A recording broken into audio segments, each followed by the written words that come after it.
ខ្ញុំនឹងគេដូចជាធំនឹង Cherry នៅក្បែរមិនដល់មួយនាទីជួបគ្នារងកើលោកាព្រួញខ្សែភ្នែកដំរងបាញ់ចំកាណាបេះដូងតវ៉ាសុខចិត្តសាត់បានកាច់ចោលគេឆ្លៀនពៀនគុំនោះព្រំដែនមិត្តភ័ក្តិហើយហ៊ានមកលួចហ៊ានមកលាក់បង្កើតអារម្មណ៍ជាគូគេសរសើរបបោមកខ្ញុំស៊ីជុំពូសរសើរយូរបន្លំធ្វើសង្សារគេពូកែរកញ៉ាយញែងញងស្ដាយនិយាយមិនដែរចន្លងស៊ីអារម្មណ៍ណាស់ណាពីងផ្អែមល្ហែមគេចេះគ្រប់ភាសាប្រឆាំងគេយ៉ាងម៉េចបាច់ចិត្តស្រឡាញ់គេហើយមកពីស្នេហ៍នេះឈឺពេកលោកតែប្រកែកតែអេនឹងស្រឡាញ់គេហើយក៏មិនដឹងអេកូននេះមិនក៏ក្បត់ខ្លួនម្លឹងរៀងអត់ទាំងនឹង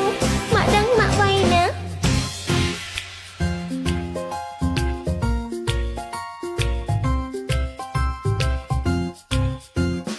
អារម្មណ៍ខ្ញុំដូចជាកំពុងហោះហើរពេលដែលបានឃើញកាយវិការដែលគេធ្វើមកលើខ្ញុំស្នេហ៍កើតឡើងលើគេដូចជាមិនទំនងបាក់ចិត្តលើគេមិនដឹងពីពេលណាឡើយគេសង្ហាស្រីណាក៏តាមលួចមើលប៉ុន្តែរូបគេចាប់អារម្មណ៍មកលើរូបខ្ញុំតែម្នាក់គេប្រាប់ថាស្រឡាញ់បបោមកខ្ញុំណាឧស្សាហ៍បែបនេះ